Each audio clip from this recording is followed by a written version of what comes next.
syndicalisme. Quel changement proposer pour que les jeunes s'y reconnaissent davantage?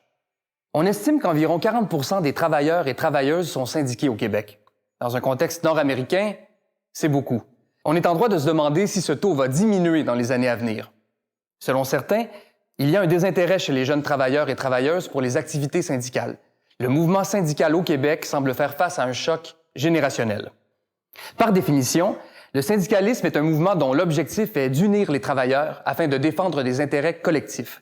En étant unis, les travailleurs sont en meilleure posture pour négocier leurs droits et se défendre en cas d'injustice. Lors du sommet 2010, certains jeunes ont critiqué le fait que les syndicats accordaient parfois trop d'importance à l'ancienneté par rapport aux compétences.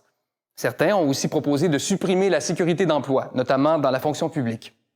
Il est important de rappeler que les conditions de travail normées par une convention collective sont d'abord issues d'un long processus impliquant les membres, puis d'une négociation avec l'employeur.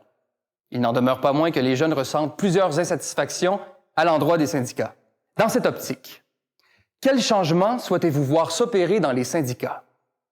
Quelles sont les priorités pour les jeunes en termes d'amélioration des conditions de travail? Ces priorités font-elles déjà partie des luttes syndicales? Et si ce n'est pas le cas, comment faire pour qu'elles en fassent partie? La balle est dans votre camp pour réfléchir à des propositions afin que le syndicalisme puisse continuer à remplir sa mission première, l'amélioration des conditions de travail sur une base collective, et ce pour tous, jeunes et moins jeunes.